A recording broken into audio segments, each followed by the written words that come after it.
stand up. Hello. I am back, and I have two awesome guests, two of our favorites, Bill B. in DC, Bill Boyle, and Eric Segall, Professor Eric Segall, both join me today. My conversation with Bill starts at 30 minutes in.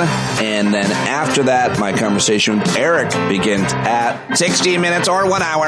I hope you had a great weekend, and I want to thank you for giving me a couple days off. I had a wonderful time in upstate New York, just outside Syracuse, visiting my mom and dad. It was really nice and rejuvenating to put the work away and the news cycle down for just about 48 hours, really, but makes a difference. But I am back, and I am happy to have you here. I know some of you are feeling like punching out of paying attention to what's happening in these final couple of weeks before Election Day. I realize how tense things are, how scary and nervous things are, and we are, and I appreciate you being along the ride with me. So I will be here every day, of course, and always want to hear from you. So let me know who you want to hear, what you want to hear in these final couple of weeks. standupwithpete@gmail.com. And do whatever you got to take care of yourself, folks. Whatever you need. A lot of self-care in these final weeks. I realize how tense it is. I share your concerns, obviously, and hope that you are doing your best to take care of yourself and your loved ones as well. Now on to the news. What happened this weekend in headline and audio format? I've got your headlines and clips right now.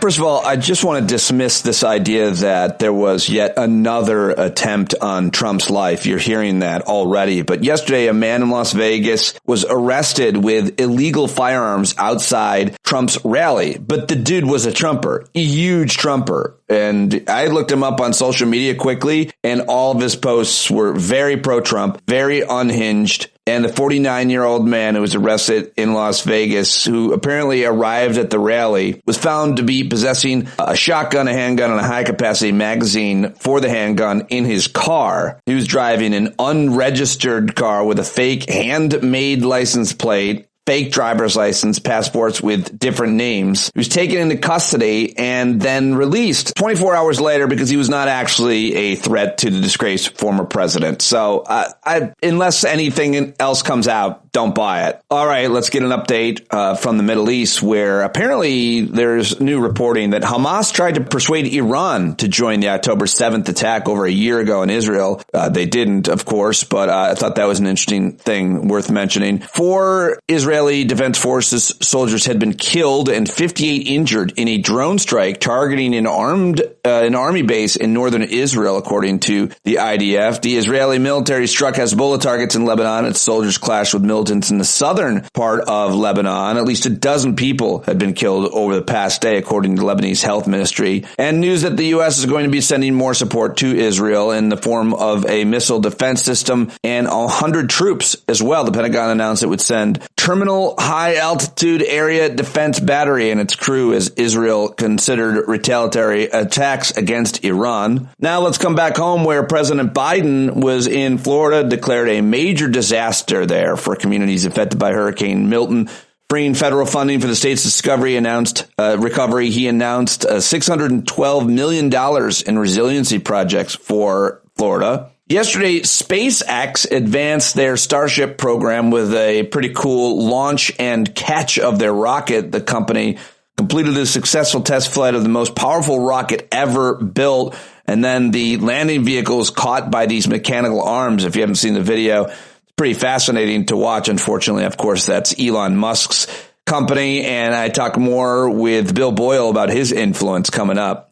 2 new polls show that Donald Trump is somehow chipping away at Kamala Harris's national advantage as we get closer to Election Day, and it's absolutely nerve-wracking, upsetting, and obviously hard for many of us to understand. The leader of Ukraine, Volodymyr Zelensky, is saying now that North Koreans are supporting Russians in fighting in Ukraine, actual North Korean soldiers on the ground. Lots of reporting saying that Ukraine facing a bleak winter as Russia ramps up assaults, and U.S. support just trickles in. The president of Ukraine pleading for more arms and other assistance to help end the war on favorable terms. The Biden administration now skeptical. That's the Wall Street Journal headline. And happy Indigenous Peoples Day, aka Columbus Day, everybody. 16 states still observe the second Monday in October as an official public holiday called Columbus Day. So it depends where you live and who you work for with whether or not today is a day off with pay or another holiday entirely or just another Monday. I'm happy to have you joining me. I think you're going to like the conversations I've got coming up. All right, those are your headlines, except for finally, apparently a science educator. Bill Nye, the science guy, spoke out on Representative Marjorie Taylor Greene's recent comments suggesting hurricanes are controlled by the government. He said the theories are, quote, physically impossible. So I don't know. I just thought I would add that last headline in here before we get to your sound bites. Let's do that now. Let's start with my friend Ali Velshi, who was talking to Congressman Jasmine Crockett on his amazing show. I think it's the best corporate media weekend show on all of cable news. It's called Velshi with Ali Velshi. Of course, Jasmine Crockett was on. I don't think you need too much context. They were talking about all of the horrible, dangerous lies that Donald Trump is telling his followers about terrorists and gangs taking over entire towns and cities in America. That was the subject, at least. Well, Congressman Crockett flipped it on its head. Reminded of your alliterative speech at the DNC this summer in which you called Donald Trump a vindictive, vile villain. As scary as his rhetoric is, there's something ridiculous about him as a whole, and people need to cut him down to size and not continue to give him this power to just lie unchecked all the time. Yeah, I absolutely agree. And I'm going to tell you something. I actually agree with something that you actually used in your intro, something that Trump said. He said that we've got these cities and these towns that are being overrun by gangs and the crime out of control. I absolutely agree with that. And guess what? It's the MAGA gang. It is the white supremacists that have decided to descend upon places such as Springfield, Ohio. So I agree with him. I just disagree with who the problems are. The problems are him and his minions. The problems aren't the people that have come to make our economy stronger, the people that have actually been able to help to continue to make sure that we got out of the big hole that he put us in after COVID-19 with his ineptness. Like, yeah, I agree that there are problems in our communities, but usually it's some white supremacists on the other side, and he has yet to call them out. As it relates to him being a liar, I mean, that's just what it is. The problem is that we have people that are absolutely listening to him. And that is the scary part. Even those people that are in need in North Carolina or Georgia or Tennessee or whatever state, Florida, that they're in need, they literally are harming themselves because he does not have the ability to tell the truth about what it takes to get help. And he thinks is going to help him in the campaign. And at the end of the day, you cannot say that you're a leader when you're absolutely seeking to harm people. And that's who he is.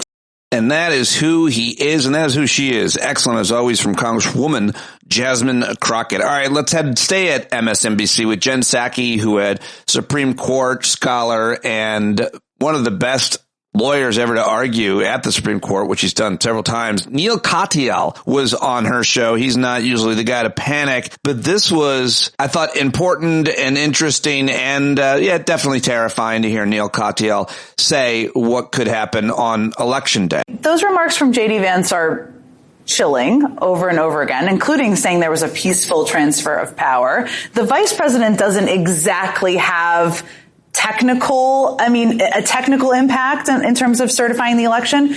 But what are you, as you look at the potential here, what are you worried he could do? Well, I think Vance is a barometer for the Republican Party. And you know me, I'm normally a voice of calm, and I'm here not as a voice of calm today. I think that what the vice president said, what Donald Trump has said, what members of the Republican Party have said leads me to think there is a coming massive crisis that's going to occur on November 5th with the election, in which even if Kamala Harris wins the election and wins those battleground states, the Trump team is going to declare victory with J.D. Vance at his side, and they will pressure courts, they will pressure state legislatures, they'll pressure state governors, and they'll pressure the United States Congress to throw out the popular vote and get this election through shenanigan. Through shenanigan?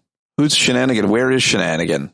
Why did he use that word? Neil Cocktail scaring the shit out of you, and that's why we've got to win big. Don't believe the polls. Think positively that we're going to win big and do everything we can to make sure that we do. Pretend like you're 10 down, of course, but a lot of folks in the stand-up community doing as much as they can. Letter writing, postcard writing, door knocking, sending money. I see you. I appreciate you, and I'll be headed to the Midwest starting next week to do whatever I can, whatever you tell me to do. Frankly, whatever she tells me to do. Here she is. In North Carolina, asking, how come the former disgraced former president, we don't know anything about his health? And he's not, but here's the thing, North Carolina, and he's not being transparent with the voters. He's not being transparent. So check this out. He refuses to release his medical records. I've done it. Every other presidential candidate in modern era has done it. He is unwilling to do a 60 Minutes interview. Like every other major party candidate has done for more than half a century. He is unwilling to meet for a second debate.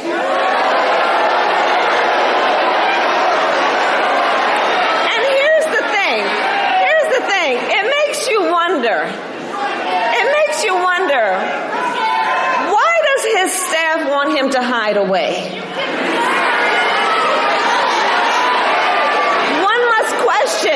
One must question, are they afraid that people will see that he is too weak and unstable to lead America?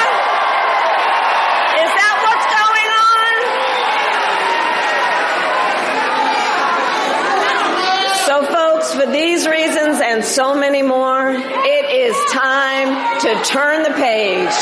Yeah, Kamala Harris in North Carolina over the weekend, and well, there was a response to it. The Republicans are having to answer this question, of course. Mike Johnson, who is the Speaker of the House, and a sniveling little turd, this man, smirking through his answer, because you know every single Republican would be demanding Joe Biden's, and did demand Joe Biden's health records or any other. We should all demand the mayor's health records, for Christ's sake. Governor, definitely president. Here it is, Kirsten Welker asking him about it on Meet the Press. It did happen under Donald Trump's watch, but let me just ask you about medical records since you raised them. No, Kirsten, should Donald Trump release all of his medical records? New account. Should Donald Trump release all of his medical records? He has. Speaker? He issued the records of his physicians. Kamala Harris issued her medical records as a diversion because she's desperate, because she's sinking in the polls.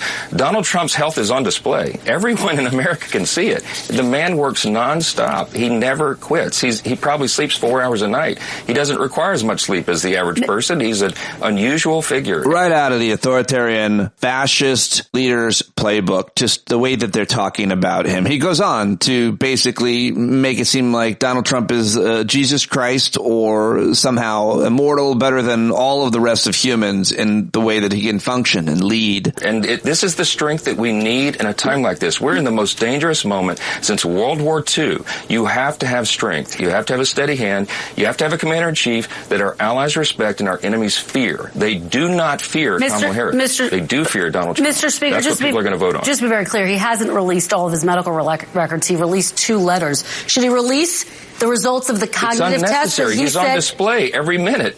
So it's unnecessary. Well, you concede that he didn't release his medical records. You don't want to know things like his cholesterol level, whether he's dealing with any issue that we may not know about, if he's going to be commander-in-chief. And he also said he would release cognitive tests. Listen to your question. Should he release that? The American people...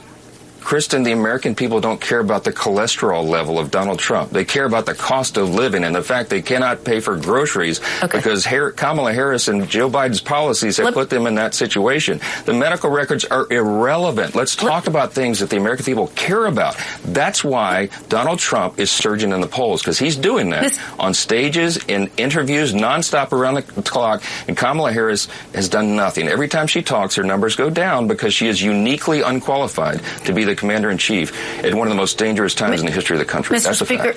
Well, if you're like me and you heard that, it really put you on the edge and made you enraged and outraged. Now it's time to stop and smile and listen to some birds and change gears and shift a little bit in your chair, your seat, or however you are listening to the program. If you're standing, maybe a little stretch, maybe smack yourself in the face, splash some cold water on it, because that was tough to hear.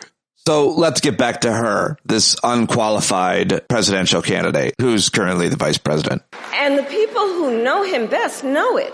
His former national security advisor, 2 of his former defense secretaries, his former chief of staff in the White House, his own vice president have all warned America Donald Trump is unfit to serve.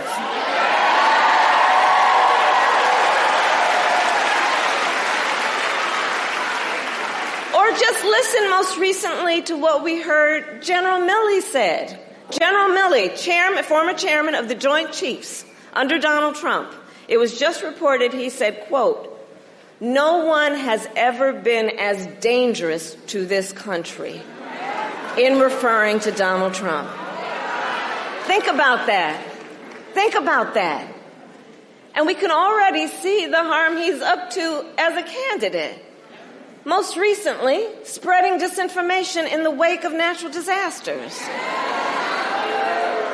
Blocking real solutions that would stop drug cartels from crossing the border when he tried to kill and did that border security deal. Because you see, Donald Trump cares more about scaring people, creating fear, running on a problem instead of what real leaders do, which is to participate in fixing problems. More, please. We will expand Medicare to cover home health care for seniors, so more seniors can live at home with dignity, and give more support to the sandwich generation, to those of you who are raising young children and taking care of your parents.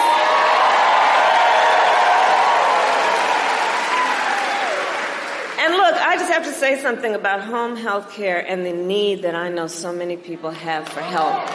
Look, so when my mother was sick, after she had been diagnosed with cancer, I took care of her. And for those of you who have taken care of somebody who needs that kind of help, it's about trying to cook something that they have a taste for and want to eat. It's about trying to find something that they can wear that is not irritating their skin and is soft enough. It's about trying from time to time to figure out something you can do to just bring a smile to their face or make them laugh. Right? It's the work that is about giving folks dignity.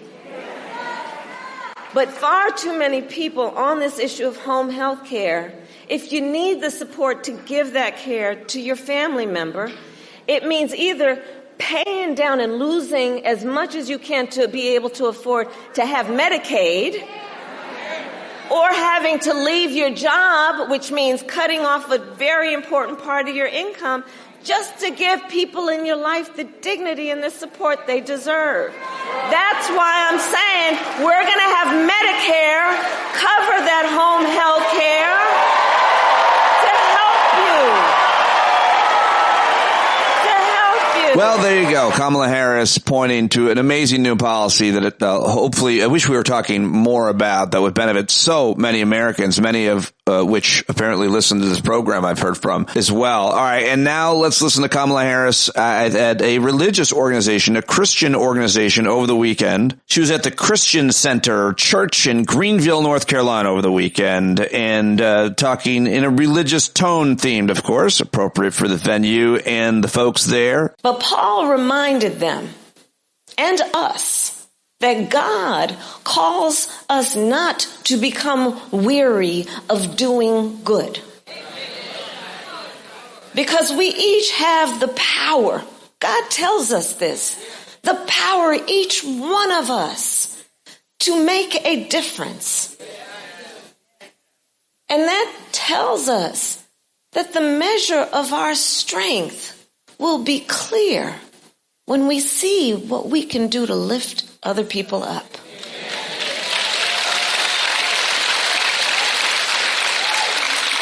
Just as Eddie did, and as the heroes and the angels in this church and all over are doing after these storms across North Carolina, Florida, and impacted communities, we are witnessing faith in action. So I close with this. Let us continue to look in the face of a stranger and see a neighbor. Let us recognize that when we shine the light in moments of darkness, it will guide our feet onto the path of peace. And let us always remember that while weeping may endure for a night, joy cometh in the morning.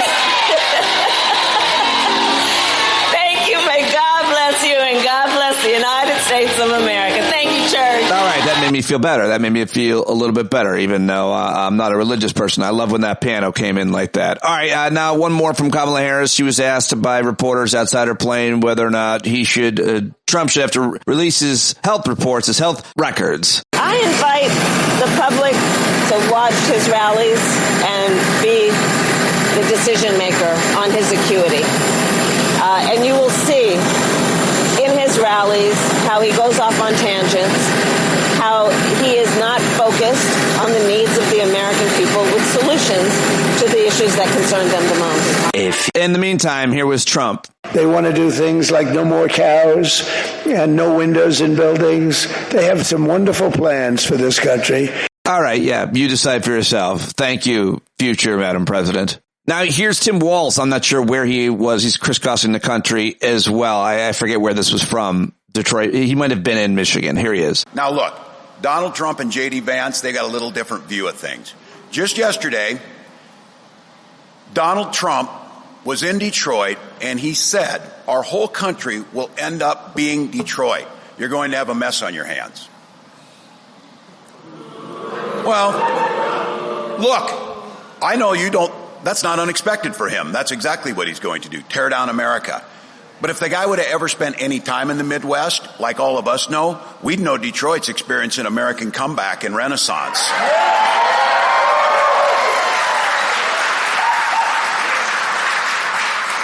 Look, I'm a Twins fan, and you whipped our ass. We know where this is. Detroit's there, so we know. City's growing, crime's down, factories are opening up. But those guys, all they know about manufacturing is manufacturing bullshit every time they show up. Every time they show up. All right, yeah, well done by Tim Walz in Michigan. And look who's back on the campaign trail for Vice President Kamala Harris at the University of Pittsburgh over the weekend. And the good news is that you have candidates to vote for in this election that demonstrate that kind of character, who know what real strength looks like, who will set a good example and do the right thing and leave this country better than they found it. So, Pennsylvania, that is the choice in this election. It's not just about policies that are on the ballot. It is about values. And it is about character. So whether this election is making you feel excited or scared or hopeful or frustrated or anything in between, do not just sit back and hope for the best. Get off your couch and vote. Put down your phone and vote. Grab your friends and family and vote. Vote for Kamala Harris as the next president of the United States. Vote for Tim Walz as the next vice president of the United States. Vote for Bob Casey and this whole incredible Pennsylvania Democratic ticket. Help your friends and family members and neighbors and coworkers do the same. Because if enough of us make our voices heard, we will leave no doubt about the election outcome. We'll leave no doubt about who we are and what America stands for. And together we'll keep building a country that's more fair and more equal and more just and more free. That is our task. That is our responsibility. Let's go do it. Thank you, Pittsburgh. Thank you, Pennsylvania. Let's go vote. Let's go vote. Oh, look at that. Bruce Springsteen starts up perfect. Now let's head over to Liz Cheney, who sat down with Kirsten Welker on Meet the Press. I thought this was interesting and important, worth sharing in the audio clips. House Speaker Mike Johnson, and I'll put it this way, President Biden has said that he doesn't know if there will be a peaceful transfer of power in 2025. You just heard how the House Speaker answered my questions about whether he would certify the election results. Do you have faith that this election will be free and fair and that there will be a peaceful transfer of power? I do not have faith that Mike Johnson will fulfill his constitutional obligations. And if you just look at what he did in 2020, he knew with specificity that the claims of fraud that Donald Trump was making and that he was repeating, he knew those to be false. We had very clear and specific conversations about that. He knew that courts had specifically found that those claims were false. He knew they weren't true. He also knew that what he was urging Congress do in terms of throwing out the votes of millions of Americans, he knew with specificity that that was unconstitutional. He was told that not only in discussions with me, but also by the House Republican Counsel.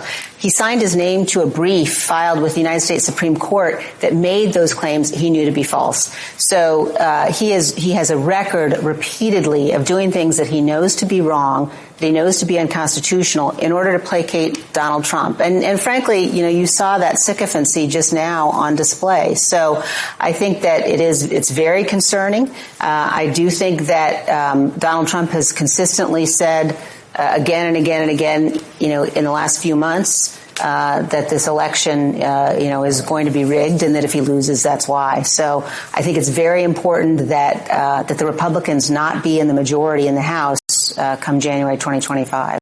All right, Liz Cheney, fascinating on Meet the Press yesterday. And let's stay at NBC for our final clip, which is laughs, it's jokes. It's from the Weekend Update. Michael Che, Colin Josten, the Saturday Night Live writers from this past Saturday night. Donald Trump held a rally today at the site of the Coachella Music Festival because just like Trump, Coachella brings out the worst in white people. And maybe it was the 100-degree heat, but it also brought out the weirdest in Trump. L.A. and San Francisco, what the hell is happening to our cities? Look, it's Abraham Lincoln. Abraham Lincoln, stand up. What? He just told Abraham Lincoln. Given your recent history at rallies, do you really want both you and Abraham Lincoln to stand up? It was also reported that during the first 3 months of her campaign, Kamala Harris raised over $1 billion, which I hope is finally enough money for her to stop texting me. A new poll shows that 47% of voters see Kamala Harris representing change better than Donald Trump. How about now, said Trump with bangs. Next week, Donald Trump will participate in a Fox News town hall before an all-female audience. Well, good luck trying to talk over all those rape whistles.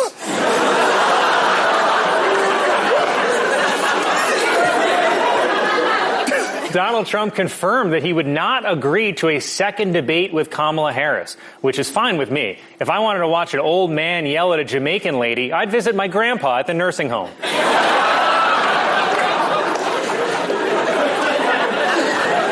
In an interview with the New York Times, J.D. Vance was repeatedly asked if Donald Trump lost the 2020 election. Let's see how he handled it. I'm going to ask you again, did Donald Trump lose the 2020 election? I've answered your question with another question. Then Vance offered to move the interview under a bridge so he could answer in the form of a riddle. You can't answer questions with questions. If a cop asks, have you been drinking? You can't ask him, have you been drinking, officer? A new poll shows that since 2016, support by black voters for Democratic candidates has dropped from 92% to 78%. Oh, don't make this our fault. 78% is still a lot. For context, 78% black people is enough to make white liberals leave the county. Be grateful. The only other people to get 78% of the black vote was the North and Kendrick Lamar. Also, if it wasn't for black voters, y'all wouldn't even be a party anymore. You'd be the Democratic small get-together. All right.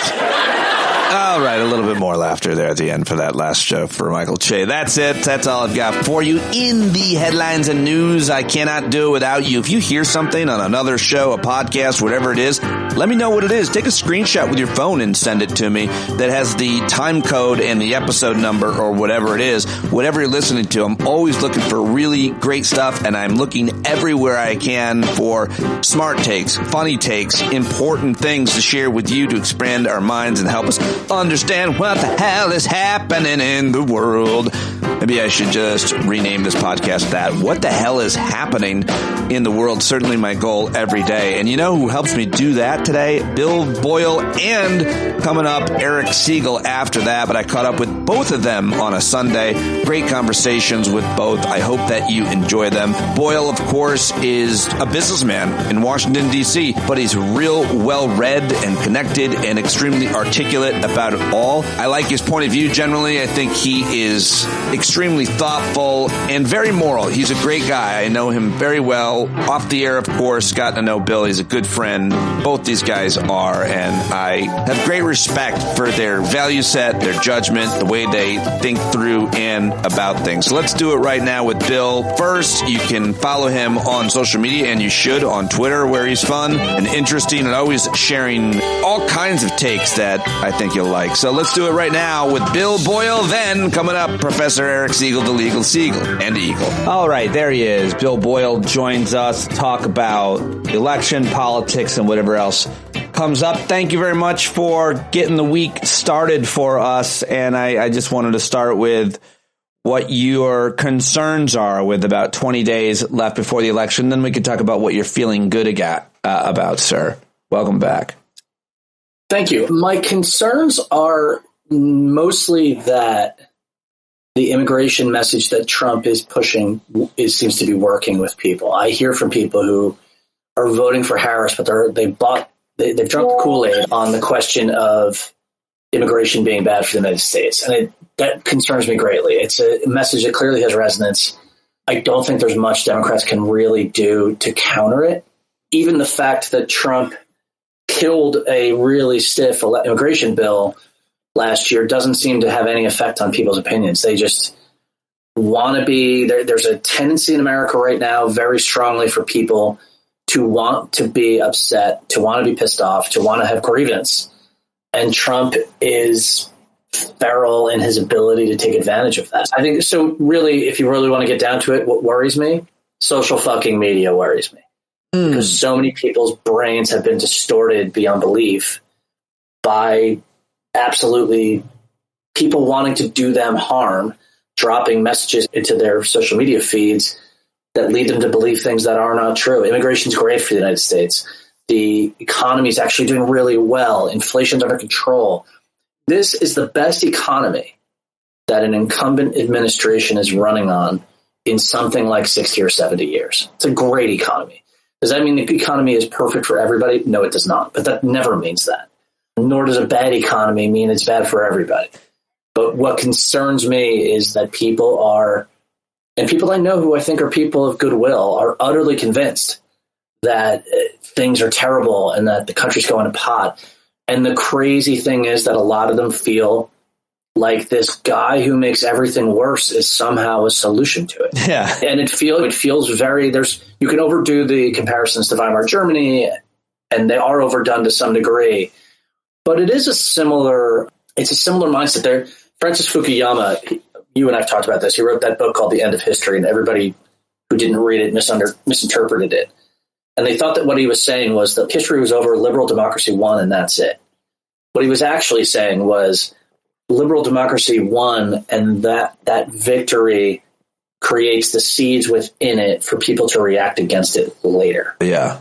And if you read that book, he literally predicted the situation we're in now, whenever that was, mid-1990s, I guess. And so that's my big concern. My big concern is that we're in a particular historical moment where social media has ginned everybody up and fed a lot of terrible messages into their heads. And they're going to vote accordingly. So that's what scares me. In this debate I did, and you hear this a lot, people talk about, they cite polls of people's feelings about things. How do you feel about something? And the question often comes up in mainstream media, especially to Democrats. Why do you think Joe Biden had to face this a lot? Why do you think people don't feel good about the economy? And it's what you're just saying. But I feel like the answer to that is always because Donald Trump and right-wing influencers are telling them not to. That's why, like, they're not seeing a lot of signs, especially if they pay close attention to pretty much every economic indicator, as you just mentioned. The price of things has come down, including the most obvious, like gas. And so the reason why people feel that way is because they have this cartoon villain constantly telling them to feel this way, that there is an invasion. That's why they feel like they're being invaded, because Donald Trump tells them every day they're being invaded. And I'm not sure how to deal with that. I'm not sure either. I just saw a study that something like 20 to 30% of all messages in social media in the United States derive from Russian, Chinese, and Iranian sources. So forget about Donald Trump. You also have these foreign intelligence services just pumping in all this negativity. And it's the truth can't compete with a lie, right? Good feeling can't really compete very well with grievance. Right. What really? Do people get up in the morning and the first thing they think is, I live in a nice house, I live in a nice country, everything's great? Or do they look out the window and go, fuck, gas is now $4.50 a gallon? What's really going to drive their vote? It's never the good stuff. It's always the things that they can find grievance for. And we live, because of social media, these people can all link up, and it creates a permission structure and a validating structure for all of these things where, I got to tell you, I'm often amazed when I say to people the economy is really great, and they go, what about immigration? Actually, immigration is great for the economy. Yeah. Sure, but these people are here illegally. And it just is this iterating. Yeah, and they're working, and they're actually here illegally and working and paying taxes. And by the way, supercharging our economy. Yeah. Right? Like supercharging it and keeping our inflation down and making it easier for us and cheaper for us to have our lawns mowed and dishwashed. The same people are bitching when they go to a restaurant, they have to pay $16 for a hamburger because immigration has been cut down and you can't find cheap enough dishwashers. These things are all interrelated, but nobody wants to hear that. They want to hear what's a simple solution for my problem. And I think that ultimately the only cure to MAGA and to Trump is that people have to pay the price for having supported it. And that's a dangerous What do you mean by that? The Germans and the Japanese didn't figure out how bad that fascism thing was until their cities were blown into cinders. And I think that we have a similar problem here in that these folks, they're going to bitch and moan. They want to cut immigration, but they're mad about inflation, right? They don't want inflation, but they're going to vote for a guy who wants to do a 10% across the board tariff on all imports. Like, they don't correlate things together properly. They just chase their grievance down. And every time that they do things politically, or they vote for people who do things politically that address their grievances, they're actually making the conditions of their grievances worse. And they will never go back and say, it was my vote that did that.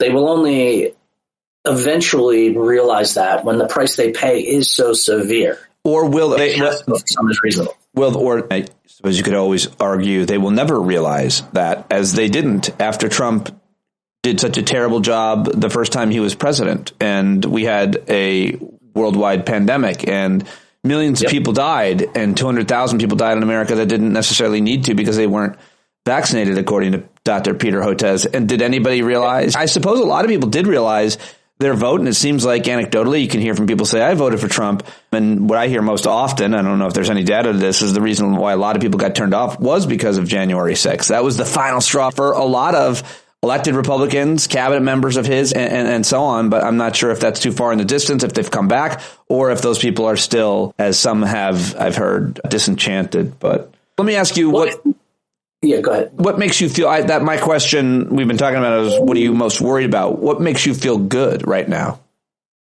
What makes me feel good is that in the polling, Harris maintains a 2 to 4% national vote margin. And yes, you saw like that CBS poll today everybody flipped out about, which by the way is registered voters, which will push the numbers towards Trump when you do registered versus likely voters. So that NBC poll that came out today that shows a tie is unlikely to really reflect where the vote is. Other polls show +2, +3, +4, basically. Then what makes me happy is that the race looks like it's very stable. And all those indicators like raise money, volunteers, and for instance, Muhlenberg did a poll in Pennsylvania of just one congressional district, and Harris seeing numbers out of that district that looked like a 4-point win in Pennsylvania. You're seeing all these little small stuff, which in 2016, when people looked back, all looked bad. Democrats were losing seats or looking really bad in certain congressional seats. You're not seeing that. In fact, there's a guy named Chad Nuttycombe who does like a congressional, just Congress prediction, and he has the Republicans taking 20 some odd Democratic seats, as in flips. He has the Democrats taking, and this is state houses, right? He sees the Democrats taking 120 Republican seats. So you're looking like down ballot, and you're seeing polling that looks really pretty good for Democrats. Mm-hmm. And the polling on the national level, it just seems really solid. And unless there is some big mistake in how they are designing polls versus how they did it in 2016 and 2020, chances are either that polling is about right or that it probably underestimates Harris's support. So I'm obviously worried, right? Because I would love to see her up 12. Yeah. But at the same time, it looks, they've got more money, they've got more organization, they've got tons of enthusiasm. Trump, by the way, making statements like he did this weekend that maybe they need the National Guard and the military to round up his enemies in America. All that stuff works to keep ginning up Democrats, giving money, going out, making the phone calls, everything else. So the polling looks okay and the soft indicators look great. So I feel pretty good about it, given how close it looks. I also, by the way, would say that we're seeing Latino voters are starting to become more Trumpy. That's a thing that political scientists have been talking about for a long time. They're calling it the Italianization of Latinos, which is as Latinos become more in the country longer, lose their Spanish speaking, become much more self-identified with like regular American culture, they start to look like Americans in their educational and economic class look in their voting. And what that means in the big picture is that you could see like Trump's national numbers like looking better, a little better than they used to, but it may matter a lot less because if you have a ton more Latinos voting for him in Florida, that becomes a vote sink for Republicans. Or if you have more Latinos voting for him in Texas, these places where Democrats aren't going to win. But you see his national numbers starting to go up, but actually where it counts, it's not. Are Latinos in Pennsylvania becoming suddenly more Trumpy? There's no sign of that I can see in the polling. Is that happening in Michigan? No. Is it happening there? So it all depends on where these shifts are happening. And I just don't see any huge red flag that makes me go, oh, shit. Now, what is happening for very certain is that more educated suburban voters are becoming Democrats or voting blue anyway. And more low-income voters are voting red. And that's low-income, Black, Latino, white, you have it. The question is which trend is moving faster in this election. And I tend to think it's suburban voters going towards Harris versus blue-collar voters going towards Trump. And we'll see. We're not going to know, obviously. It's all tea leaves now, but we're not going to know that until the election happens. It seems like the Harris campaign, they have tons of money and they're using it effectively, running traditional organizers and doing all kinds of new obvious things in terms of social media, in terms of the campaign, state-of-the-art campaigning, but doing what they should be doing, where they should be doing it. I wonder if you have any criticisms of the Harris campaign. And it looks like the Trump campaign does not necessarily have as much money, and they're certainly not utilizing it the same way in terms of organization, door knocking, and outreach, get out the vote. It seems like their strategy is to prepare to lose and seed the ground for the big lie again and have money for lawsuits to go in every state to try to overturn the election. Is that, do you think that's anywhere near accurate depiction of what's happening? Is there anything the Harris campaign needs to be doing differently, do you think? You read anything about that? I don't agree that Trump's plan is to lose or accept the idea of losing and then go to court. There's a couple of reasons for that. Number one, they're spending every penny they have. They've sold their campaign to Musk, basically, to get money from him to keep the lights on. And Trump is still raising money even while he's campaigning. And he knows that if he loses, his chances of going to prison are not small. They're quite high. And so I just don't think, given who he is and essentially what an absolute coward he is, I don't think that he is going to be okay with they lose. They want to win on election day, without question. That being said, they are certainly planning to challenge the election. But again, I think what they know in the end is that Amy Coney Barrett, Roberts, maybe Kavanaugh, maybe Gorsuch are not going to go for some really wild overturning the election scheme. Their other problems are places like Georgia. Kemp will very much not go for that. Kemp would love to put the last nail in Trump's coffin. He would love to, because if he does it, of Georgia, he can run for president, right? You look at Cooper in North Carolina, Democratic governor. He's not going to let them fuck around with things. Michigan, Democratic governor. The places where Wisconsin, Pennsylvania, Minnesota, they don't have the guns, the horses to just get a governor to flip it over. And I just don't think the Supreme Court goes for it, because the truth is that all these people would love to see the back of Donald Trump. Yeah. They would love it. That's a really good point. Yeah, I'm not. And by the way, he has no control over the military, as he's not in office. And so he's not going to be able to order the military to stop the process. That's a point people don't make. That's a really good point, Bill, that you hear. It's not made enough, is that he's going to do the same exact thing. Yeah, except this time he's not president. Yeah, he doesn't have the levers. He can't push the levers. And Kamala Harris is vice president. She'll certify the election for. Yeah, exactly. And by the way, like, certification now basically happens automatically. It's now they changed the law. So they would have to really openly coup to change it. And that's awfully difficult and by the way, it's not like the U.S. military, the Pentagon's, this Trump guy's awesome. They see him wanting to end the war in Ukraine. They see themselves as being on the cusp of winning the war in Ukraine. So it would be like Trump snatching defeat from the jaws of victory. Yeah. So I just don't see it. And by the way, a guy like General Milley coming out last week and saying Trump is a fascist. Yeah, what are you spelling it out? I just read that. Did he say, is there audio of that? I have not heard audio. I read an article quoting.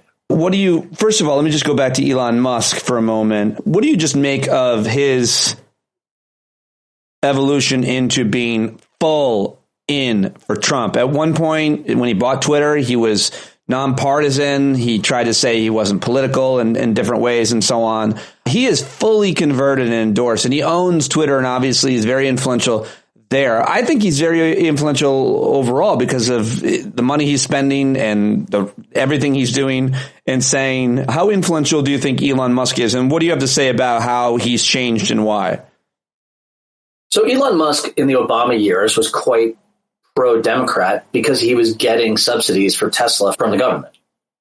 And now he is quite anti-Democrat and anti-U.S. government, because basically he's not getting the subsidies that he was getting. And whatever the success is at SpaceX, Tesla's in trouble and going to be in a lot worse trouble in the next couple of years. Musk is a I can't even say the word. He is a narcissistic maniac megalomaniac, thank you, who wants to be in power, and he knows he can't get elected in the United States. So he's basically trying to buy a White House, that's exactly what he's doing right now. And he is a very weird guy of unbounded ambition who thinks that it's this certain chunk of Silicon Valley that these guys think that because they have made a lot of money, that makes them wise, smart, and should be in charge. Right. It's interesting how guys like David Sachs, Peter Thiel, Elon Musk all come from either Namibia or South Africa. Billionaires, and influential billionaires who are really injecting themselves into American politics. And like in Musk's case, especially, like thoroughly approving of neo-Nazi statements. They like literally saying, yes, that's true. When neo-Nazis talk about immigration in America, ruining our precious bodily fluids. Like this is a full-on racial and authoritarian movement.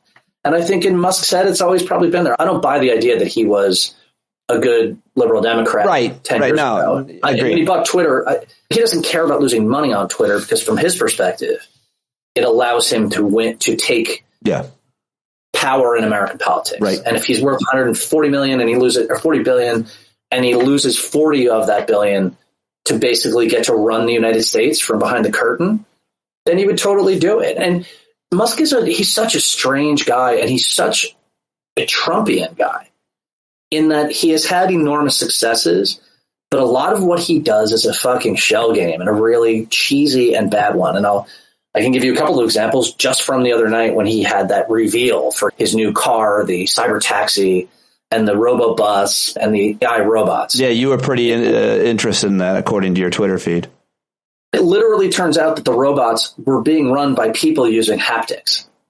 They're not robots. They are just like the Toyota invented one of these 20 years ago. It's just a person moving and the robot moves like they move. That's it. There's no AI. It's all bullshit. It's like a complete hack move to pretend they have a robot. But they didn't tell people that there were people operating. No, they lied about it. They lied about it, dodged it, and then people figured it out. Huh. I mean, that's an SEC violation, by the way, beyond belief. But then their cyber cab, like they show this car with these cool rims, literally gold paint on rubber. Like gold paint, like they're not some special rim. They literally just painting it on these things. And these are cars that are never going to be on the road. Like they're never going to go on the road. His robo-bus had a clearance of 4 inches, totally unusable in any place. And by the way, unmanned electronic buses are working in China. In fact, there's one working in Southeast DC every weekday. This is all just like stuff other people have done that he's pretending by putting an Art Deco shell on it that he's doing some major thing. It's the Trump stake of transportation. And here's he gets it, like how just mind-blowing to me that all these tech people go to these things and are just, you see them like eyes wide open like kids at Christmas. Robotaxi, capacity 20. They can seat 20. I'm not kidding you, Pete. I counted the seats. There's 14 seats in it. They just make these blatant, crazy. Well, if you put people on your laps, sit there and go, okay, there's no more room for seats and there's 14 in there. What the fuck are you talking about? So it's like Musk is as much of a scumbag as Trump is, but he wasn't born here and he can't run for president. And so he's trying to gain power by injecting himself into the Trump campaign. And by the way, like if Trump wins, you're going to have Michael Flynn in the intelligence community or at the Pentagon. You're going to have who's that maniac who was going to run the CIA in the last few weeks last time. You're going to have Elon Musk going through and telling Trump which government agencies to cut. It's going to be an absolute shit show. And just circles back to what I said earlier. That's when it's too late and the government is being gutted and wrecked, that some MAGA people will go, oh shit, this is a bummer. I guess I shouldn't have voted that way. Kash Patel or something like that's his name? Kash Patel. Absolute wall-eyed lunatic. He'll be like at the CIA. Going back to Milley saying that Trump was a fascist, that actually came as one of the revelations in Bob Woodward's new book. And I wanted to ask you about that book and Woodward and the revelations. First of all, there's a lot of criticism that journalist Bob Woodward holds on to these revelations until he puts a book out. And had he reported them in the Washington Post or elsewhere, they would have been a lot more relevant to the American public and in the public's interest and national security interest and so on. What do you make of that kind of criticism when these things happen, when they put the book out, when they had all this to sell the book? So my reaction to Woodward is generally a highly curled lip and skeptical eye. I do not like Woodward. I think Woodward is a self-aggrandizing a-hole, basically. And know anyone who's dealt with him personally, they'll all concur with that. But Woodward also is a former naval intelligence officer. That's what he did in the Navy. And the revelations about Russia and what we knew and what they knew, that I think is totally fine to delay saying, because you don't want to report something 2 weeks after it happened in that vein and potentially hurt a source and a method and whatever. I think that Woodward putting the book out now is soon enough, even though I don't like him. I don't think in this particular book that he held anything back too long for people to know what he found and make decisions on it. He put it out before the election. It's got a month and a half for people to digest it. What do you that make? Being said, I just don't think of much of Woodward at all in general. What do you make specifically of the revelations that Donald Trump has been talking to other world leaders, including Benjamin Netanyahu, and more importantly, apparently he's talked to Vladimir Putin several times. That's very non-traditional, illegal. Why is that a bad thing? So 7 actually is the number, which is an interestingly specific number, which means that the NSA will listen to every single phone call. How do you know that? Literally, because there's no way that an American getting through to Vladimir Putin is not under the most intense security by the National Security Services. There's no way. And the fact that I think there's a certain amount of signaling that goes on there. Someone who talking to Woodward saying that exact number, there were 7 calls.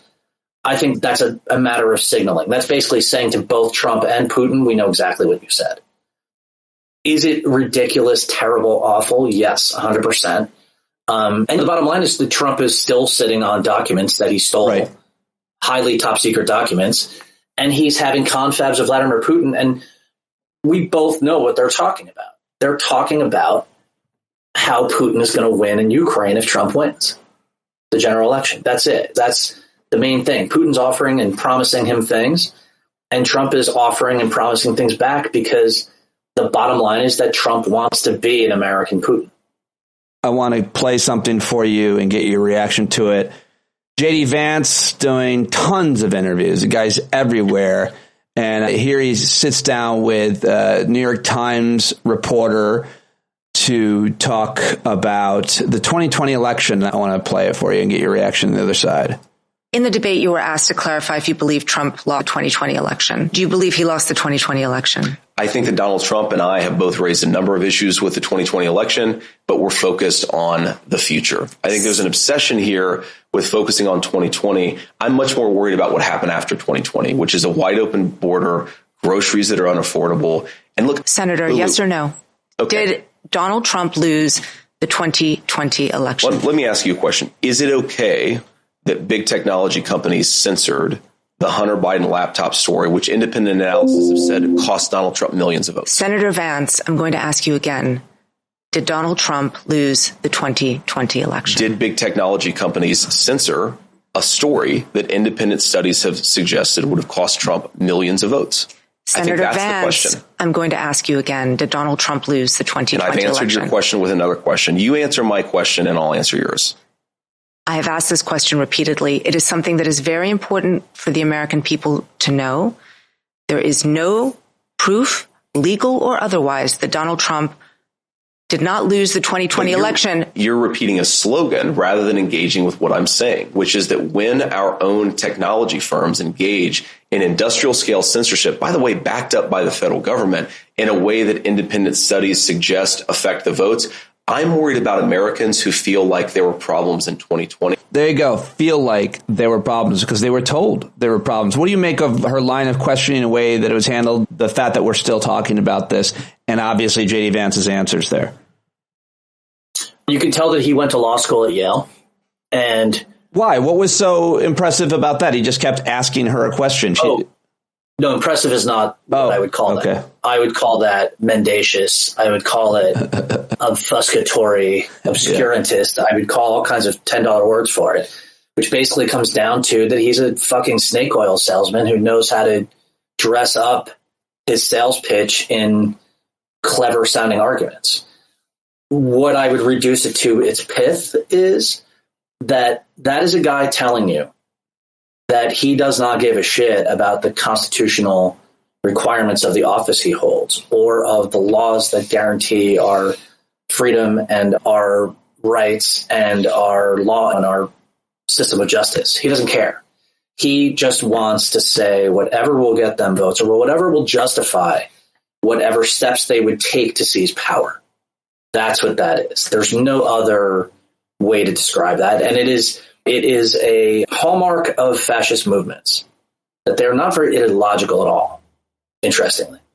They're opportunistic. That's the biggest thing about them. It's the most important thing about them. It makes them very polymorphous because they can do all kinds of, they can be nationalist and they can be socialist. And in his case, he's saying, I'm defending the system because the system stole the election, right? And he's not dumb enough. He's not as dumb as Trump where he'll say, oh, yeah, it was stolen and easily be smacked around. He's saying, well, no, we need to have an investigation. We need to check in and we need to. But it's really, quote unquote, I will do anything to hold and seize power, seize and hold power. And that's the end of it. And if you want to talk about anything else, then I'm not interested in that discussion. All right. Those were all my questions. Anything else? I would just tell everybody to put up your money, put up your time, and put up your vote and get your shit together, because I think it's going to be a close election, and I will never forgive you if I know you and you didn't vote for Harris this time. Yeah. Thank you very much, my friend. Always appreciated. Good stuff. Cheers. Thank you. There you go. Bill Boyle, everybody, at Bill B in DC on all the social media networks. Look him up if you're in DC. He'll hook you up with any kind of information that you need. He's always great with other stand-up listeners and subscribers. He hangs out with us a lot on Thursday nights. You can see him there. And engage him. Ask him questions. Challenge him if you like. Put him down, even. I encourage it. Okay, now another really good friend of mine and the show's Professor Eric Segall and I caught up yesterday. He, of course, is a constitutional law scholar at the Georgia State University. He's the author of 2 books and the host of the Supreme Myths podcast. He's written numerous articles in all the most prestigious law journals and newspapers, and he's now pretty much one of the most respected law scholars in the country. One of the most feared as well, I think, in some ways, which is why he's got a target on his back, as we learn here. Scary stuff. Important conversation, though. We talked about the new revelations from CNN's chief Supreme Court analyst and what she's learned about John Roberts and his concerns for the court. Really important stuff, and I think you'll get into it, as well as a couple of other issues, including Brett Kavanaugh and the revelations from Bob Woodward's book, and the threats that have been made against Segall by who he thinks could be Trump's attorney general if, God forbid, he somehow won re-election, which I hope he doesn't. All right. All that and more right now with Eric Segall, E-Spin Segall on social media. Let's do it with the Legal.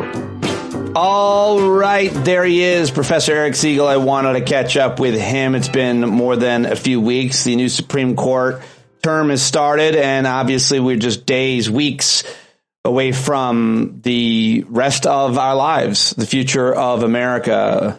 What do you think the stakes are of this election? Pete, the stakes are unconscionably high. And I think that's, if there's anything everybody should be able to agree on, I think it is that. We're taping this on Sunday afternoon. Hope that's okay to say. The last few days, I think, have brought a change. Now, I'm not the only person saying this. People who follow it closer than I do are saying this as well. I'm curious if you think this too. I think it's extremely significant that he brought back Stephen Miller to be a headliner on Friday or Thursday night, one of the last couple nights. And with Stephen, and they're using different language, liberate America. They've always said that kind of thing, but they are getting closer and closer to simply saying we don't want dark people here. Like they're coming really close to saying that. This whole thing about this stupid law of 1798 that doesn't even apply, and Trump's going to use it to get rid of all the migrants, legal and otherwise, and blah, blah, blah. They're putting the fascism right in our face. So I don't know what I don't know what that. I think everybody said get rid. I don't know if it's good or bad. I mean, in terms of him losing. After the DNC was over, they said he's going to get more extreme, more crazy. Everything. The closer to the election, the more of that kind of rhetoric we're going to hear. So I think A, it was predicted, and B, it's a question of how effective it is. I think one might argue that the more crazy things they say, the more it gins up the Democratic base to get out and vote. I mean, if they act normal and, ish or something like that, then maybe people wouldn't think, well, I don't see a problem. But as long as they're saying the crazy things that they're saying every day, tends to wake people up every day, I hope. I think that. Well, it's definitely getting crazier. But I know, Pete, that that's kind of my lay opinion on all this. Lean a little closer. Lean a little closer. So that was very strange. That is in my wheelhouse. I want to be able to hear you. That I thought. I'm sorry. Yes. How's that? I'm sorry. Yes. Okay. Yes. You may not. You have to make that decision in a few minutes. So this week, Joan Viscopic, a really good Supreme Court reporter for CNN, and she's written numerous biographies of the justices, including the famous one on Roberts and others, and then Dahlia Lithwick, who your audience, I think, has probably heard of. Both of them and many other court watchers are talking about how somehow Joan got sources to tell her that Justice Roberts was sad this summer. He was sad, Pete. Justice Roberts was a little confused why the American people didn't like his immunity decision. This is Jones reporting, and that he's been in kind of a fog and kind of a, I don't know. I don't know how she didn't reveal her sources, so who knows? And then both she and Dahlia, and I love both of them, were talking about how he used to have his pulse on kind of the moderate right, but now we think he's a Trump. All this, and I just want to say about all of this, it's unbelievably important, I think, to see him clearly, because he, on several issues involving elections and race, those two things, has been as extreme and as horrible and as terrible and as Republican and has been like this his entire career. So I don't see it change. People thought his immunity decision was worse than other decisions he's written. No, he's been like this forever. So I have a couple stories to tell about that. One of the big stories in your world, Supreme Court world, con law world, was this piece by CNN's chief Supreme Court analyst, Joan Biskupic, who you just referenced. And then Dahlia wrote basically a piece over at Slate about what Jones' reporting shows.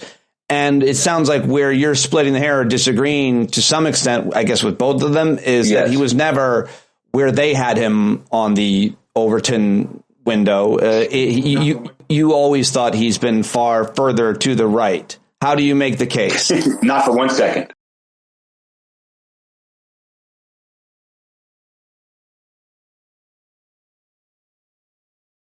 So the first thing I would say is, generally speaking, when we deal with politicians, which he is, and they take really strong statements publicly that sound strange, you should probably pretend that he thinks exactly the opposite.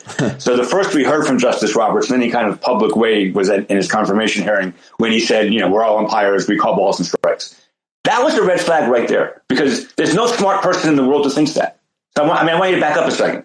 Anybody who studies the Supreme Court who does not accept my version of the Supreme Court, a conservative, kind of, formalist law professor who thinks rules really exist, even he would not say that in common law cases, Supreme Court justice call balls and strikes. So why did he say something so demonstrably false? That's the first question. Why did he publicly? And the answer is he's always been great at the soundbite. And that soundbite, went viral. So his very first year on the court, Pete, it showed what was going to come. And it's relevant to us today, because I will tell you and your audience that universities all over the country are struggling, trying to figure out what to do with the affirmative action decision from a couple of years. We're not allowed to use race anymore. That's the instruction from the Supreme Court. How that works in practice, though, is incredibly complicated. In 2001, 2002, 1999, Boston and New York, some parts of New York, some other parts of the Northeast, didn't like the fact that their neighborhoods were segregated. Their public schools in the Northeast were segregated. Not by law, but by practice, by housing, by redlining, by everything. They came up with minor plans to shift kids around, to have minimal racial diversity in just some. And people challenged that because it was using race, and the Supreme Court denied, and upheld those programs. So the lower courts upheld them. Supreme Court said, look, no court is ordering them. This is teachers, parents, students getting together and figuring out a good plan, then voting on it. It wasn't a court down thing. And it's a hard issue. How to get these segregated schools in segregated neighborhoods is a tough issue. Figure it out. It was all good until Rehnquist died and O'Connor retired. And then Alito and Roberts took over, and Roberts and the Alito for O'Connor vote changed the result. O'Connor would have voted to uphold those programs. She told us at Georgia State after she retired, she would have voted to strike them down. But she retired. Alito comes in. Now there are 5 votes to strike him down. The court takes the case. But here's what I want to say, Pete. The last sentence and it's a terrible opinion. They strike it down. Not in the Northeast. These were cases from Seattle and Louisville, but it doesn't matter. Louisville, segregated by law into the 1970s. And it's a white-black thing. It's not white-black, Asian, it's white-black in Louisville. They just wanted a little diversity, and the court struck it down. And as people will remember, the last sentence of that opinion is the way to stop discrimination based on race is to stop discriminating based on race. Now, first of all, nobody was discriminating in that case. Second of all, that's a policy judgment, because that's a policy judgment. We don't want any more racial discrimination. You don't want it. I don't want it. Justice Roberts doesn't want it. He thinks the answer is colorblindness. I don't think you do, but whatever. Pete, the point is the hubris of that statement, the hubris of it. Yeah. Like he knows how to solve all of our racial problems is just so beyond the pale, especially given his 1981, 24-year earlier memo working for Ronald Reagan saying the Voting Rights Act is terrible and we should get rid of it. Right. So this man's race values have always affected him dramatically in the worst of ways. And I just want to say one last thing about that case, if your audience wants to know, it's parents involved versus Seattle. Unlike other affirmative action cases, this case was very, very different because what parents were saying is there's an independent value to having racially desegregated public schools. And we should be allowed to make that happen and leave us alone to do that unless we go way overboard because we have a real problem.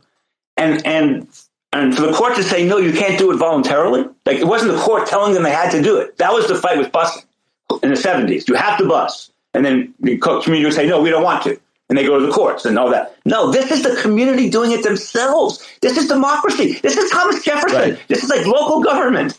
And 5 lawyers in Washington strike it down. So that case, parents involved, should have alerted everybody. This man is no good. But then it gets much worse because all of campaign finance reform, as we know it today, has been made worse by one person, Chief Justice John Roberts. I mean, Kennedy had a big hand in this too, but Roberts defined corruption in a post-Citizens United case. This is 2010. This is a long time ago, 9 or 8. He said the only corruption that the government can regulate when it is regulating money in elections is quid pro quo, direct quid pro quo. I give you $50, you pass a law for me. To which my old friend Judge Posner, who I've not mentioned in a long time, you have to admit, to which Judge Posner wrote a piece in Slate. I want to repeat what Roberts said in his opinion. The only corruption that is of legitimate interest for governments to go after when they're regulating money in elections is direct quid pro quo, which never happens, Pete, because you wiretap, you go to jail. I mean, it's not, they don't do that. It's hard to prove. Way. It's impossible to prove. So Posner writes this thing in Slate saying Thomas is either not smart or a liar.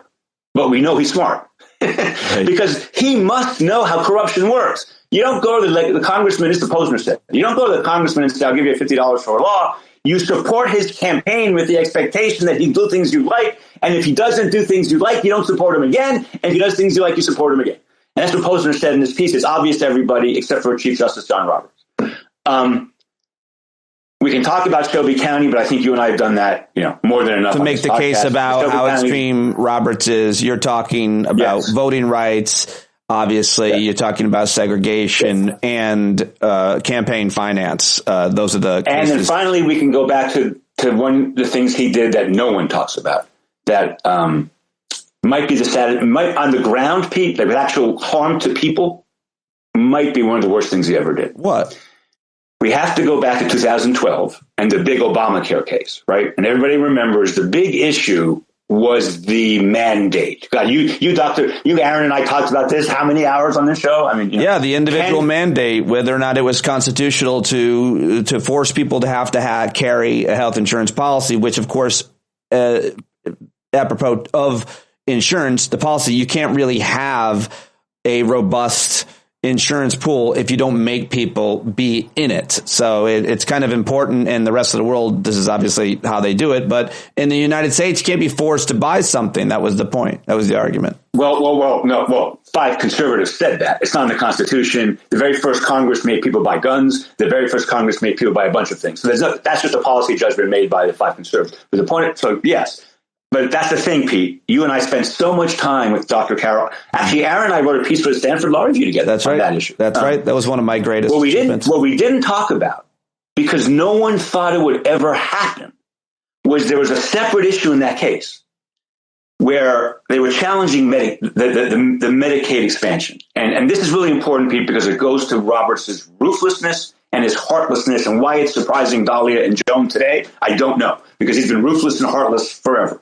So forget the mandate for a second. They upheld that under bizarre legal reasoning that there was a tax and it wasn't a tax, but don't worry about it. A key part of Obamacare, as Aaron used to explain to me, was this Medicaid expansion. Yeah. Because there was a hole in the coverage. And if they didn't get 133% of what it used to be before, the whole plan would kind of not work as effectively as we wanted it to. And the Supreme Court, and the law was passed in 2010 not to go into effect into 2014, and the federal government was going to pay for everything in 2017, I believe. So the states had like 7 years of notice saying, if you want to stay in Medicaid, you've got to cover more poor people. You've got to cover more poor people. They had signed documents saying we'll abide any changes. So they had 6 years of notice, and the government was going to help them anyway for most of the Yeah, most of it is going to be paid for by the federal government. There's no reason why a state wouldn't do it outside of cruelty, but yeah. Exactly. So, and as the law stood at the time, okay, so this is kind of good because we haven't talked about this in a while.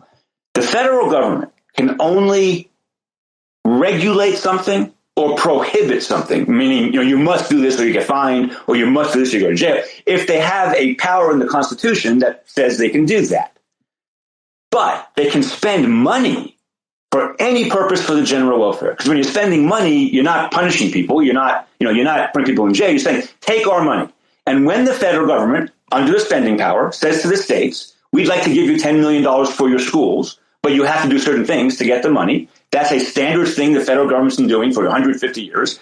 And before the Medicare case, before Obamacare, it was a very easy test to meet, obviously, because the states can always say no.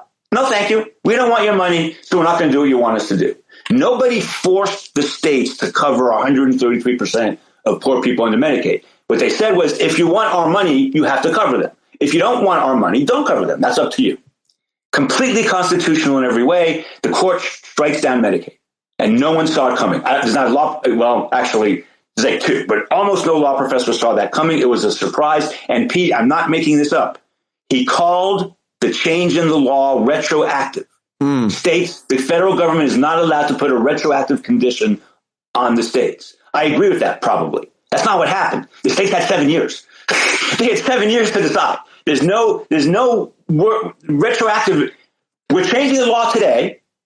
You don't have to do anything for 4 years. And then 2 years for that, we'll pay for it. Right. And then on year 7, I mean, that's retroactive. But Pete, Lynn, my wife, got very energized about this when that was struck down, because then 24 red states or so said no to Medicaid because they wanted to kill Obamacare. Their only goal was to kill Obamacare. Right. And so they said no to Medicaid, literally resulting, Pete, in tragic deaths. Oh, yeah. And tragic illnesses. Oh, yeah. Of thousands of poor people just in Texas. Just in Texas, thousands of poor people. And it's just because, just to be clear, it's because they could not get health care. It was insurance. Medicaid is insurance that allows people to go see doctors and afford procedures and therapies that are life-saving and certainly life-improving. And several states since then have, of course, opted in. Many of those red states, I'm not sure how many, but the biggest state, the most uninsured and biggest, Texas has not. And I'm not sure about how many others still have not, even though it's free money and free health insurance for the states. It's how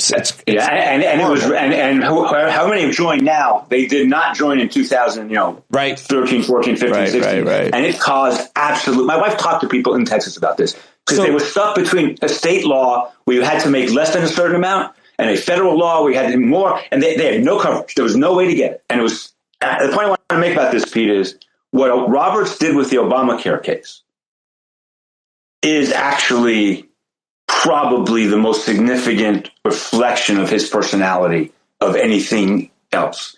Even though in Shelby County, he literally struck down the most important law in American history, probably through a lie, which we talked about voting rights, the law passed by Dr. King. But on Obamacare, what he did is he gave the Democrats a teeny bit of a victory, just a little bit, and then changed the law dramatically to hurt what the general progressive vision is, to help the Republican vision. And he did that, I'm very confident, because he thought that was the surest way to maybe beat Obama 4 months later in the election. And everyone knew that. Everyone knew that what he was thinking about was the 2012 election. And everything he did was wrong on the law. Every legal ruling of that case is incorrect. Everyone. He's been like this forever. Yeah. And he used to be known as one of the best oral advocates in the Supreme Court. And I think he probably was. I agree with that review of him. And part of that is he has he's not Scalia, right? Scalia wore his manipulation on his sleeve. Huh. Roberts wears his manipulation 10 levels below. Right. Like a lot of great lawyers do. And that's why people have such varying opinions of him, because they can't imagine a guy who acts this way and carries himself this way and talks this way could have these kinds of impulses or ideas. Yeah, it's frustrating to me because this is why I think conversation was worth having. I know your audience might be thinking, let's talk about this term, let's talk about the future. Let me connect it to the future, okay? The reason this is so important, I think, for people to understand is even though there were 5 votes to his right, I mean, the chief has no real power. There's 5 votes to his right. So it's if anybody has the power on this court, it might be Barrett. It might be the swing vote. Who knows? But the reason this is so important, Pete, is the media needs to start telling the American people that if there are big election cases coming in November that could decide the fate not only of America, but a large part of the world, because it decides the election, we have to see who's deciding that issue really clearly. Because Bush versus Gore wasn't like this.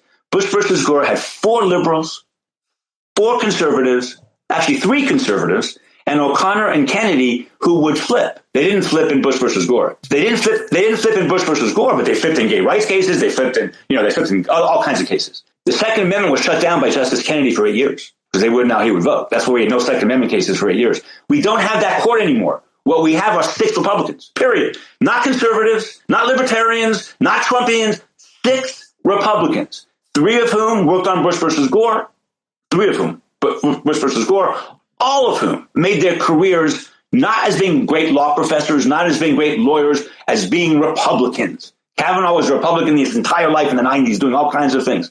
So what do we expect these 6 Republicans to do, especially the chief? Because at the end of the day, the court has his name. At the end of the day, the Taney Court is known as the Taney Court because Taney decided Dred Scott and the worst decision in history. The question you're asking is if the Supreme Court gets a challenge to the election from Trump, will they decide in favor of Donald Trump regardless of the merits of the case? Is that the best way to? I would rephrase it as will they decide it in the way they think best serves the interests of the Republican Party. And if getting Donald Trump to be president is in their minds the same thing as the best interests of the Republican Party, that's what they will do. Many of us hoped before the immunity case for a long time that the Roberts Court was obviously pro-Republican.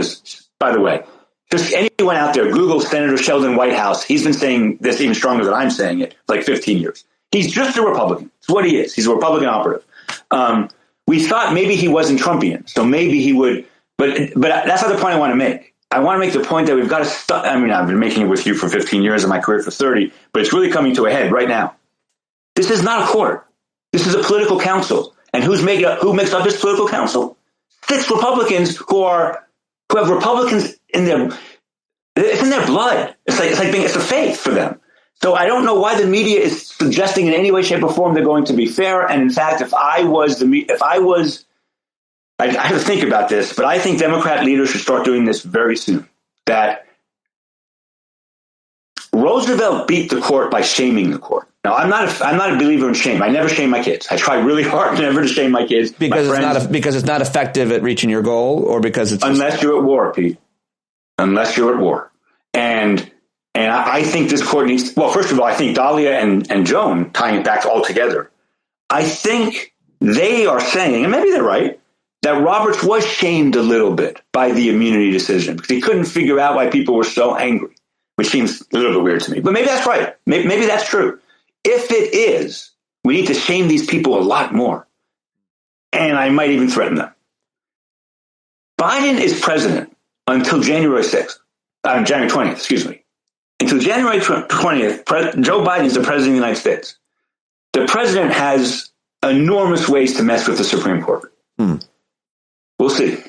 But Pete, are you comfortable with the idea that this election could come down to court decisions with this Supreme Court? Of course not. But I wonder, and I just talked to Bill Boyle before you, who seemed to think that, Roberts and Barrett would not decide a case for Trump if there wasn't. They already did. The The immunity case was 100% for right. Trump. So let me ask you about that. Going back to the reporting from the CNN chief Supreme Court analyst, Joan Biskup, however you say her last name, it's fun. Yeah. She basically says that Roberts is surprised by the reaction to the decision, that case. And that's really fascinating to me because, again, just total layman's terms, a lot of us understand that they decided that the President of the United States had the powers of the king and could not be convicted of a crime, had immunity for anything he did as president. Now, it's hard to know for most of us what. Though technically, that's not what he said. I mean, technically, the court didn't say that. That's what you just said. I agree with Pete. Roberts didn't say that. Roberts said, he broke into buckets and made all kinds of rules. What we all agree on, the people studying this agree on, is the way he wrote that will be almost impossible to ever prosecute a president. Almost impossible. That's all. So, if that's the case, regardless of however it's worded and interpreted, it just seems weird that John Roberts is shocked by the reaction to it. And the reason I say that is because I interviewed you and several others who would know such things and watched and read all kinds of con law scholars. Pretty much everybody said they wouldn't do what they did. So my question becomes, why is John Roberts surprised if all the con law reporters, analysts, and scholars all said, well, they wouldn't do this? I've been giving a lot of thought to that, Pete, because of the news this week, and because I have written. So I have a fairly well-regarded piece in my world of things I wrote 4 years ago, saying Roberts is not institutionalist. He's not an incrementalist. He's just full of hubris. So I come into this conversation very biased. But I made the case 4 years ago for that. I don't think he was surprised. I think he's just too smart to be surprised. I think.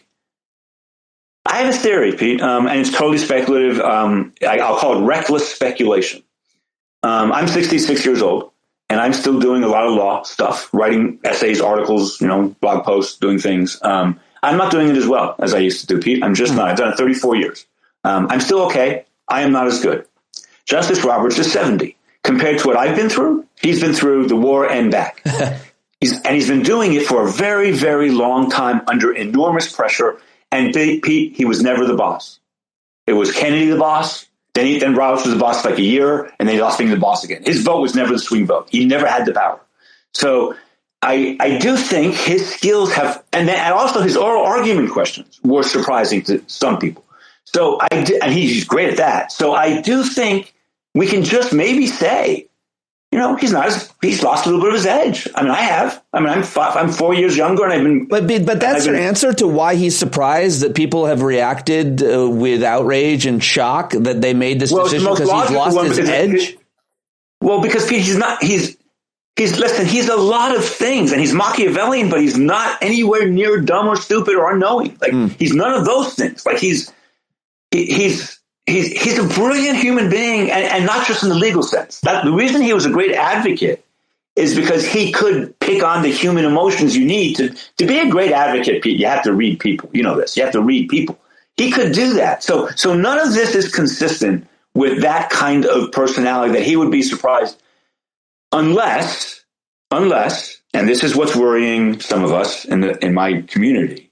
It feels like the right side of the court now, except for Barrett, only listens to right-wing law professors and right-wing pundits. And if the only information they're getting, if the only, the only data for what the American people think is from one side of the equation, then that would make sense to. They're in a information silo like the rest of us, most of us. Well, they can't be. I mean, they are. Well, when you say they only listen to one side of. Yeah.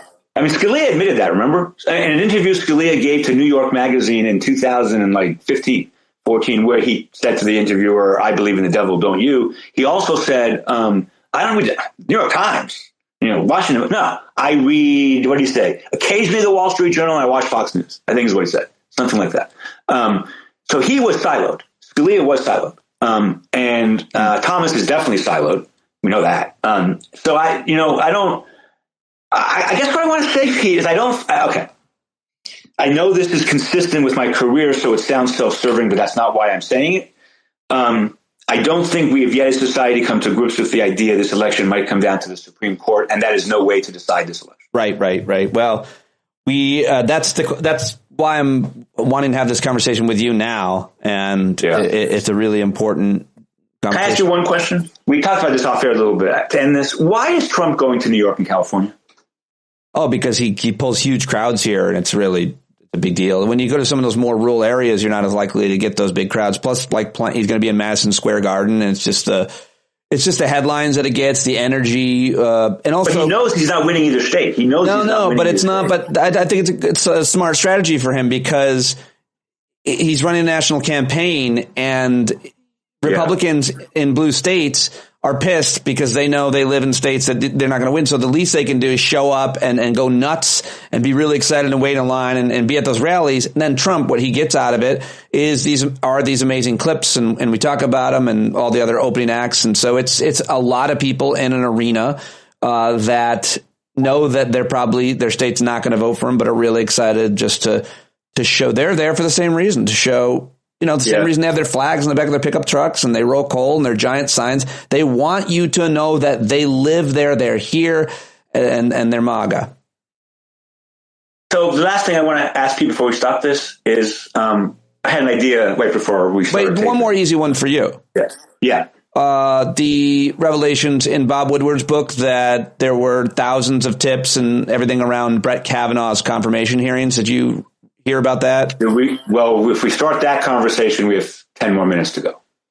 I can do that, but it's a 10-minute conversation. Well, I mean, go ahead. So the person who ran that nomination for the Republican Party, a guy named Mike Davis, I knew at the time, everyone knew at the time, didn't do the investigation. And this is not news. All they did this week that news came out. It reaffirmed everything we all said from the beginning. I'm sorry. I'm already a little confused. Mike Davis ran the confirmation and he didn't do the investigation. Who was he working for? He was the White House appointed him to shepherd Kavanaugh's nomination for the Senate. Got it.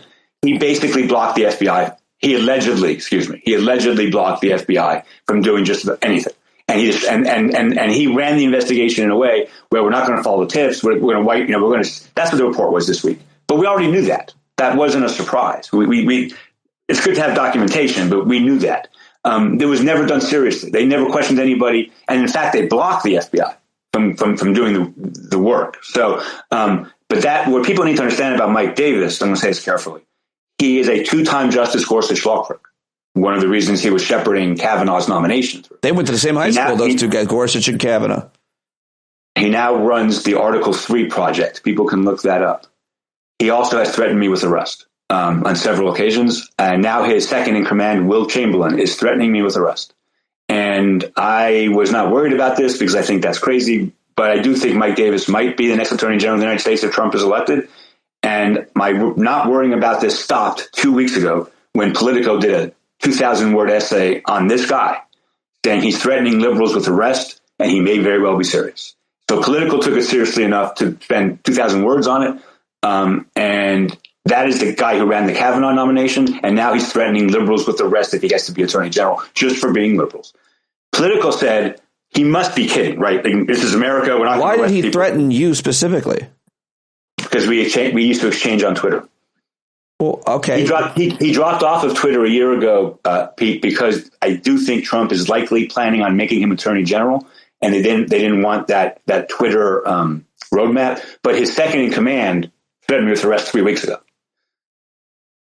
And not just me. They're doing this for a lot of liberals. But Pete, the point I want your audience to hear is, forget whether it's serious or not, Politico. This guy said that you're a big pussy on Twitter. Which one, Will or is that right? Yeah, probably. Mike Davis? Yes. He called you a pussy. But that was a year ago, right? I mean, I'm Googling this. You can find these things. This guy's on the alumni board of Iowa University. He's good. If Trump is elected, he may well be the next Attorney General. He has personally threatened me with arrest. For what? What would you? For being a liberal. What would the charges be? All right, can we just back up a minute? Okay. I don't want your audience to think I'm a raving lunatic here. First of all, people should find the Politico article talking about him. It's not talking about me, but it talks about him. But second of all, what Viktor Orban did, and if people don't think that what Viktor Orban did is relevant to Trump and his people, you're not paying attention. What Viktor Orban did is basically threaten, harass, and arrest academics and judges. That's how he got control of his country. And that's what they're going to try to do. And that's what Politico is saying. And what makes this so bizarre is he's a Gorsuch clerk, like twice. Not just he clerked for him on the lower court, and then he clerked for him on the Supreme Court years later. So when you ask about the Kavanaugh nomination, the reason that was such a cover-up was because of him, this guy. And I didn't take it seriously until Politico took it seriously. And to be honest, I'm terrified. Personally. I mean, it's scary.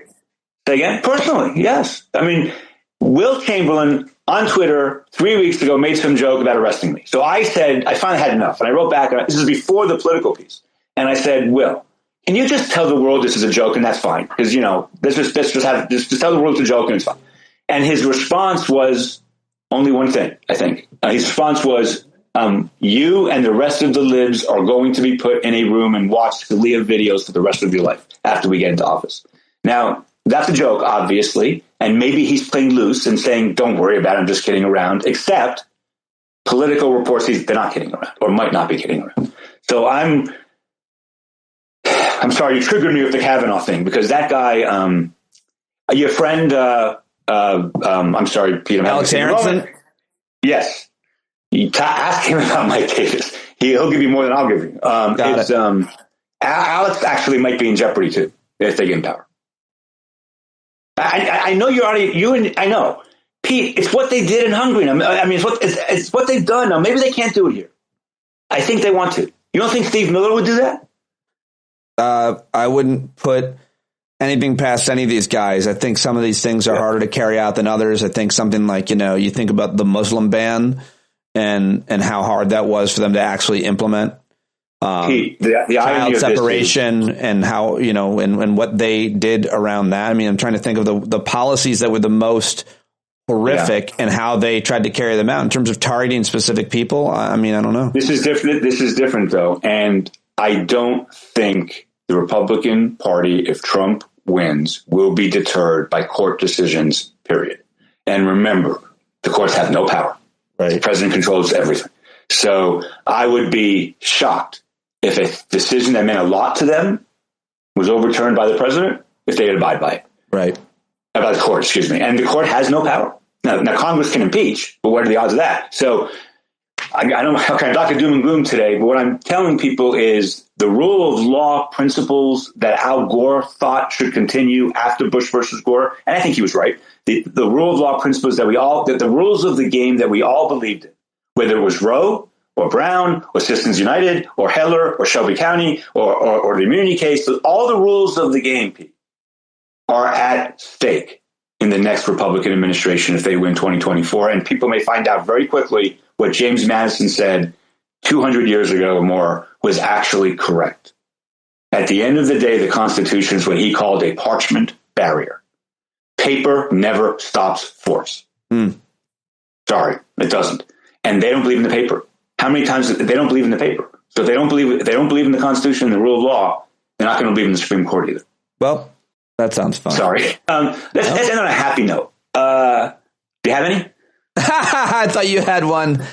Yeah, I don't. I have nothing. I got nothing today, Pete. Yeah, I think a lot of people are. I love this time of year, and a lot of people are enjoying baseball.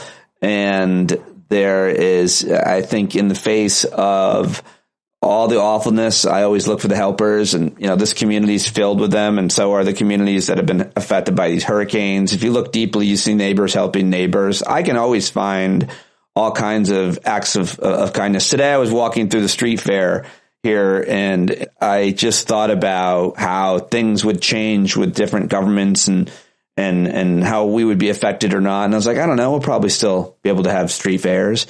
I mean, everything changes. Everything changes. Well, Pete, let's be clear. You could have street fairs, but your job would change. But anyway, you've been really great at that. No, I'm saying if we would have to have street fairs because my new job would be whittling. I'll be making cutting boards. I'm gonna carve a branch into like a bird. That's going to be what I sell. That's how I'm going to make my living. And I'd like to make an observation. Trump's America. And I'm also going to have those American flags with the blue or red stripe. I'll make some of those just to, make it seem like I'm, Can I stay in your guest house? Because I can't stay down here. Pete, I want to tell your audience that I have known you since 2008. So you are now, 16 years older than that. You have never looked as good as you look right now. Oh, it's just a good camera. No. Good camera and good lighting. You're looking good, my friend. Thank you. I appreciate that. I'm feeling good. Okay. All right, yeah, bud. I'm glad. You deserve it. I'll let you go. I appreciate you, and we'll talk very soon. Yeah, talk to you soon. Bye.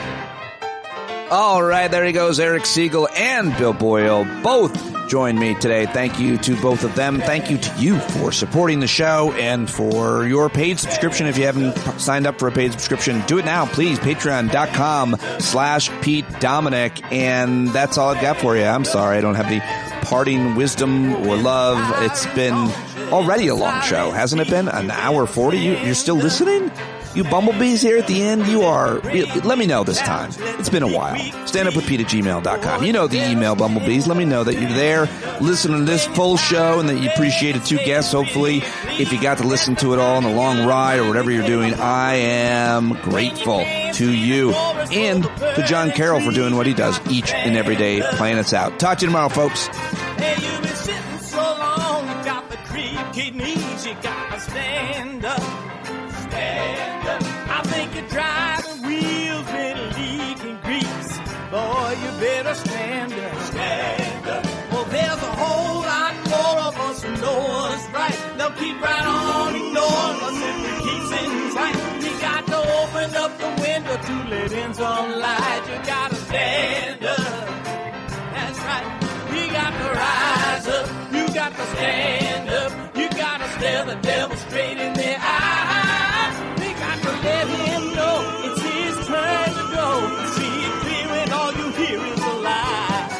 So get up off of your butt, get down off of your fence. Even if it ain't a very friendly audience, well, they'll begin to listen when you start making sense. And you stand up, stand up. No need to point your rifle to defend your town. Just stand up, stand up. You know they can't deny what you're laying down. Oh, you better stand up. Stand up. Show your face of every color, yellow, black, red, and brown. She's the place where every lost child will finally be found. There's only one thing to do before we stand our ground, and that's stand up. Stand up. Well, the founding fathers saw a land for all. They had to stand up. They had to stand up. They had a keen imagination for a crystal ball, drawing all the plans of stand up. But all they had to go on was the time they were in, with other causes for laws, and since they weren't in sin, they knew that change was gonna come before the change could begin. They had to stand up. All right, they had to stand up. We got to stand up. We got to look the devil square in the eye. We gotta let him know it's his time to go, and make it clear when all we hear is a lie. Why you lying awake wondering where the money all went? It'll be the cost of freedom that'll go unspent. You can see him flee the scene of that experiment if you stand up. All right, we got to speak up. We got to reach up and raise your voice in every way you know how. Don't be toes up. You got to show up. Ain't no better time to do it but now. No need to pledge allegiance to no wanton tribe. Rise up, show obedience to the voice inside, and listen well, and it'll tell you not to run and hide. It says stand up.